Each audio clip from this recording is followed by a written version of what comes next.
1,000 lang, may negosyo ka na. Mga kanegosyo, meron na naman po tayong pag-uusapan na 3 klase ng negosyo na yung dalawa doon, sa halagang 1,000 o baka mas mababa pa nga, maaari ka na makapag-umpisa ng sarili mong business kahit diyan lang mismo sa harap ng bahay mo. At yung isa naman, eto medyo may kalakihan yung puhunan, ano? Pero sinama ko na rin siya dito sa topic natin for today dahil nakikita ko na napakalaki ng oportunidad na kumita ka ng malaki sa negosyong pag-uusapan natin na to. Ayun yung pangatlo, kaya tapusin mo tong video para malaman mo kung ano yun, ano? So, start na po tayo. Familiar ka ba negosyo sa pagkaing Japanese cake? Ito po yung para siyang pancake na merong palaman sa gitna. Para siyang pinagpatong na pancake na medyo makapal-kapal. Tapos nilalagyan ng iba't ibang klase ng palaman sa gitna. May tsokolate, may ube, may yema, may pastillas, at depende sa kung anong trip mong ilagay sa gitna, ano. Alam nyo, nung napanood ko yung video na yan, talaga namangha ako dahil meron palang ganyang klase ng negosyo kasi madalas ko yung makita sa mga gilid-gilid, sa mga bayan, sa mga palengke na nagtitinda ng ganyan. Sabi ko medyo may kamahalan siguro yung ganyang klase ng business, ano. Pero nagulat ako na talaga palang ito ay hindi aabot ng 1,000 piso kung mga ingredients lang ang pag-uusapan natin, ano. Katulad niyan, ang ingredients niyan is yung Jap cake na powder. Nakita ko sa Shopee, kanegosyo, around 139 pesos ng pala yan. Pagkatapos yung butter, syempre, di ba, butter, medyo may kamahalan yan, parang 80 plus. O sabihin na natin na 100 pesos din yung isang ganyan kalaki, no? Pagkatapos itlog, may 8, may 9, may 10 piso, and then mantika, di ba? Tapos pwede mo yung lutuin kahit yung ginagamit mong shilling sa bahay mo, yung panluto, di ba? Kasi sisimulan mo pa lang naman yung business mo. Kaya I highly suggest na kapag nagsisimula ka ng isang negosyo na hindi mo pa sigurado kung ano yung magiging outcome, ay magsimula ka sa mga bagay na makikita mo sa paligid mo, sa loob mismo ng bahay mo, na po pwede mong gamitin para makapag-start ka na ng business mo. At i-set aside mo na muna yung thinking na kinakailangan mong bumili ng mga mamahaling gamit para sa business na itatayo mo, di ba? Kasi kapag kumikita na yung business mo, kanegosyo, pwede ka na makapag-invest ng pera para sa growth ng business na pinapatakbo mo kasi kaya niya nang i-sustain yung mga pangangailangan ng business mo sa sarili niya dahil kumikita na siya, di ba? So hindi mo na kinakailangan pang maglabas ng sarili mong pera gamit yung mga hard-earned money na talagang pinaghihirapan mo galing sa trabaho mo o sa trabaho ng asawa mo dahil yung business na sinisimulan mo kahit unti-unti kanegosyo nagagawa niyang sustentuhan yung sarili niya para sa sarili niyang paglago, hindi ba? So balik tayo sa pinag-uusapan natin kanina, no? So yung nabanggit ko kanina parang wala pang 500 pesos kanegosyo. Alam nyo, ang magpapamahal lang po sa inyo dito sa ganitong klase ng business, yung Jap cake, is yung lutuan, di ba? Kasi sa mall nakikita ko yung kanegosyo parang nasa ano yan around 700, pinakamataas na siguro is 1,000 pesos, hindi ba? So magi-invest ka lang sa mga ganyan, di ba? Pero kung matyaga-tyaga ka, makakabili ka yan kahit mga segunda mano sa halagang 300 to 500 pesos kanegosyo. Mahal na nga yung 500 kung segunda mano, hindi ba? So maaari kang makabili ng ganong klase ng lutuan kapag ka nag-uumpisa ka lang naman. O ayan kanegosyo So meron tayong isang negosyo na talaga namang pwede mong simulan sa halagang 1,000 piso. Kung kumikita na yung business mo at tinatangkilik na ng merkado yung tinayo mong negosyo na Jap cake or Japanese cake kung tawagin, pwede ka na makapag-invest ng bisikleta o motorsiklo, magpagawa ka ng sidecar. Tapos alam nyo, yung katulad niya, no, yung napapanood nyo video ngayon, di ba? Pinasadya niya talaga para sa hulmahan ng Japanese cake niya. Ayan nga negosyo, hindi lang doon sa harap ng bahay mo o yung mga kapitbahay mo yung pwede mo mabigyan ng serbisyo, mga mabentahan, maging parokyano, kung hindi po pwede kang lumibot sa area ninyo or lumayo-layo pa kung medyo motorsiklo yung gamit mo, hindi ba? So mas marami kang opportunity para kumita ng malaki gamit yung ganyang klase ng negosyo, yung business idea na yan. O, di ba? Kaya lagi niyong tatandaan yung sinasabi ko na kapag ka nag-uumpisa ka ng sarili mong negosyo, wag mo i-set aside mo muna yung thinking na mag-invest ka sa mga produkto o sa mga materyales na gamit yung hard-earned money mo. Sa mga talagang pangunahing pangangailangan, okay lang yun kasi nag-uumpisa ka, hindi pa naman kumikita yung business mo eh. Pero kung sasagarin mo yung budget mo at ilalaan mo lahat doon sa negosyo na gusto mong simulan, hindi ka pa sigurado ang outcome, masyadong mataas ang risk niyan ka negosyo, di ba?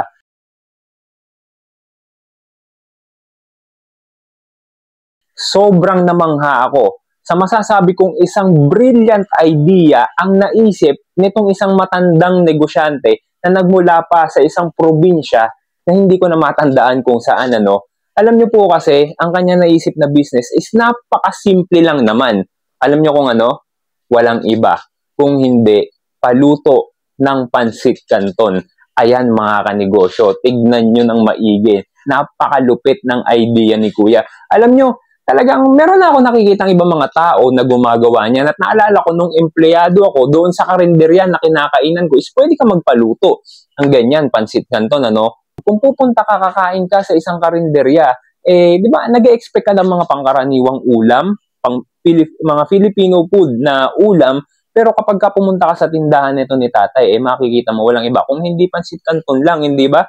Pagkatapos, sasamahan ng itlog, maling, hotdog, monay, depende sa kung ano ang trip mo. Napakatagal niya na raw pong ginagawa yung ganyang klase ng negosyo. At yung mga tao, maging yung mga kapitbahay niya, eh kapag ka gustong kumain ng pansit canton, ayaw nang magluto sa bahay nila. Mas pinipili na lang pumunta diyan sa bahay ni tatay para magpaluto ng pansit canton. Diba? Kung iisipin mo, ang dali lang naman magluto ng pansit canton, di ba mga kanegosyo? Pero bakit mo kinakailangan pumunta pa doon sa tindahan ni tatay? Anong meron doon, di ba? Doon kasi mga kanegosyo, kapag ka ikaw ay nagugutom, syempre, kapag ka gutom na, ayaw mo nang kumilos pa. Kung pupunta ka doon, maghihintay ka na lang at available pa ang lahat ng kailangan mo. Lahat ng gusto mong kainin, hindi ba? Basta usapang pansit canton. Andyan ang hotdog, di ba? Pwede mong gawing side dish yan. Andyan ang maling, andyan ang itlog, may monay pa. Eh sa bahay mo, magluluto ka, ano available? Pansit canton lang. Wala kang hotdog sa rep, wala kang maling sa rep, wala kang itlog sa rep mo, di ba? Tapos magluluto ka. After mo magluto, maghuhugas ka pa ng pinagkainan at pinaglutuan mo, di ba? Napaka-brilliant idea nito mga kanegosyo. Sino ba namang mga Pilipino na hindi gusto ang lasa ng pansit canton? Hindi ba? Napakaganda ng idea ni tatay na to, ano? Napakasimple pero malupit, di ba? O kapag ka umasenso yung business na pinapatakbo mo, yung ganyang kasimpleng negosyo na ginagawa mo, pwede ka mag-add ng mga siomai, na mga burger patty with pansit canton. Isipin mo lang ka negosyo, kung magsisimula ka ng ganyan, mag-isip ka kung paano mo pa na mas pagagandahin, mas palulupitin o mai-improve yung ganyang klase ng business nang sa ganun, mas maging unique at mag-trending yung negosyo mo. Katulad na lang ng pinag-usapan natin before sa pares ni Diwata, hindi ba? Napakarami ng mga tao na nagtitinda ng pares, ng mami, hindi ba? Kahit saan ka magpunta, sa mga gilid-gilid, sa palengke, makakakita ka ng ganyan, di ba mga kanegosyo? At sigurado ako na hindi si Diwata yung unang nagluto niyan o yung unang nag-alok ng ganyang klase ng pagkain sa merkado. Pero bakit si Diwata ang nag-trending? Bakit siya yung nag-stand out sa merkado? Simple lang naman mga kanegosyo kasi nakaisip siya ng isang brilliant idea kung paano niya palulupitin at gagawing kakaiba yung pares na inaalok niya sa mga tao kumpara doon sa mga nagtitinda ng pares, sa mga pares vendor na mga nauna sa kanya. Hindi ba? Siya yung nakaisip ng pares na only rice. Naisip niya rin yung pares mo naka-only rice na, naka-only sabaw pa. Naisip niya rin yung pares mo may only rice ka na, may only sabaw ka pa, mayroon ka pang soft drinks na kasama, diba? Hindi nga lang unlimited yung soft drinks, ano? Siyempre, malulugi naman siya. No? Pero isipin mo ka negosyo, diba? Imagine, paano mo maiisip yan kung ikaw hindi ka talaga matalinong mag-isip? Kung hindi ka talaga nagre-research, diba? Bigla na lang papasok sa isip mo, uy, pwede kong gawin to. Compute ako kung kikita ba ako sa ganitong klase ng sistema. Kapag ka na-compute mo na at kapag napatunayan mo sa computation mo, nakikita ka sa ganyang klase ng sistema, gawin mo kagad yung kanegosyo. Ganun rin yung sinasabi ko dito sa pansit canton ni tatay, ano? Kung yan, nakakuha ka ng idea na ganyan, may pwesto ka sa harap ng bahay mo na po pwede mong paglutuan at po pwede mong hainan lahat ng mga tao na gustong kumain dyan sa gagawin mong negosyo, mag-isip ka na kanegosyo kung paano mo pa mai-improve yung naisip ni tatay na luto ng pansit canton, di ba? Ano yung mga klase na mga pagkain na po pwede mo pang ialok sa tao na simple lang din. Kailangan yung hindi masyadong nalalayo sa pansit canton, hindi ba? Ano ba yung masarap na kasabay ng pansit canton? Pwedeng sinangag, hindi ba? Ano pa? Pwede kang mag-offer ng isang maliit na juice, di ba? Yung hindi ka naman malulugi, ano? Or po pwede mong ipatong yung juice na ibibigay mo sa presyo ng pansit canton mo, di ba? Kasi hassle-free yun kanegosyo, di ba? Hindi mo kinakailangan maging sobrang taas o maningil na masyadong mahal, hindi ba? Kailangan yung tama lang na hindi ka naman sobrang taas at hindi naman papunta doon sa pagkalugi ng negosyo mo. Yung bang tipong parang ipinamimigay mo na lang yung negosyo mo, hindi ba? Kapag ganyan ang nangyayari kanegosyo, hindi yan matatawag na business, di ba? Anong tawag mo dyan? So, parang pamigay negosyo, di ba? Parang pinagsilbihan mo yung mga tao na hindi ka nababayaran. At sigurado ako dadating ang araw kapag ganyan ang nangyayari sa negosyo mo, titigil ka lang rin.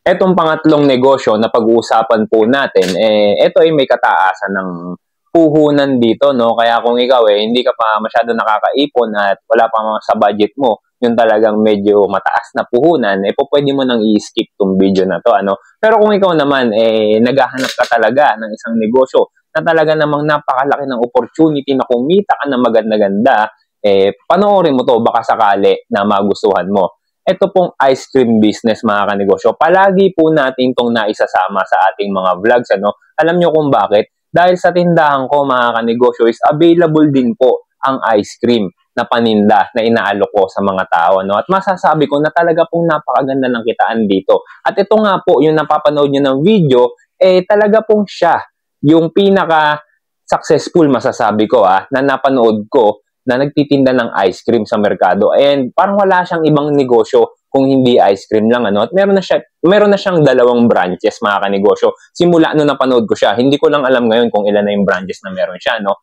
Eto nga pong ganitong klase ng machine is naglalaro yan sa around 40,000. Parang kasama na yung shipping.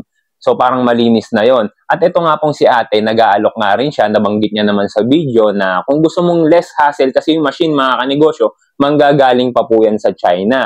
And then dadalhin pa po dito sa Pilipinas. At kung ikaw ay nasa probinsya, kinakailangan mo pang i-ship sa probinsya kung saan ka naroroon, kasi yung machine from China to Philippines is hanggang Manila lang po. Pero kung gusto mo naman na less hassle ka or hassle-free, po pwede kang umorder kay ate. Ayan po yung kanyang TikTok account.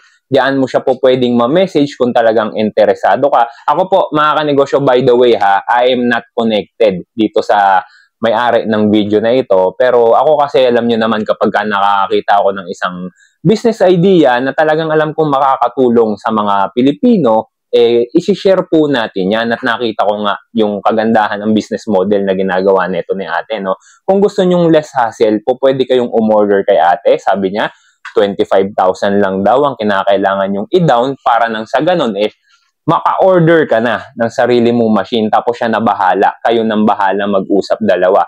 Ayan, inuulit ko, diyan nyo po siya po pwedeng makontak kung sakaling interesado ka, no? So, bakit nga ba ice cream business ang sinasabi ko? Dahil itong ganitong klase ng business, walang pinipiling tao yan. Mapamatanda o mapabata, babae o lalaki, di ba? May ngipin ka o wala, talagang gusto mo ng ice cream. Maging ako hanggang ngayon, talagang para sa akin, napakasarap kumain ng ice cream.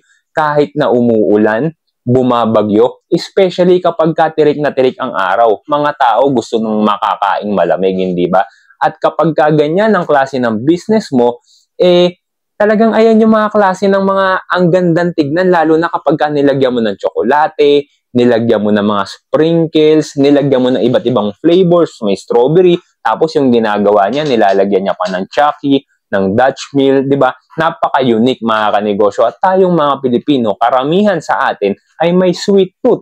Kagaya ko, hindi ba? Kaya talagang patok na patok sa atin yung mga pagkain kapag matamis, hindi ba? So ayan, mga kanegosyo, no? Sana meron kayong natutunan at nakakuha kayo ng kahit isang idea lang dito sa pinag-usapan natin ngayong araw na to. Kung hindi ka pa pala nakasubscribe sa YouTube channel natin at nagustuhan mo tong video na to, yung pinag-usapan natin ngayon, maaaring ito na ang una at huling beses natin na magkikita. Kaya sinasabi ko lang po sa inyo na pwede kayong mag-subscribe sa ating YouTube channel nang sa ganun, makita nyo pa po ulit yung mga susunod na video na i-upload ko. So yun lang mga kanegosyo, maraming salamat sa oras mo. Hanggang sa susunod na video ulit. Thank you very much.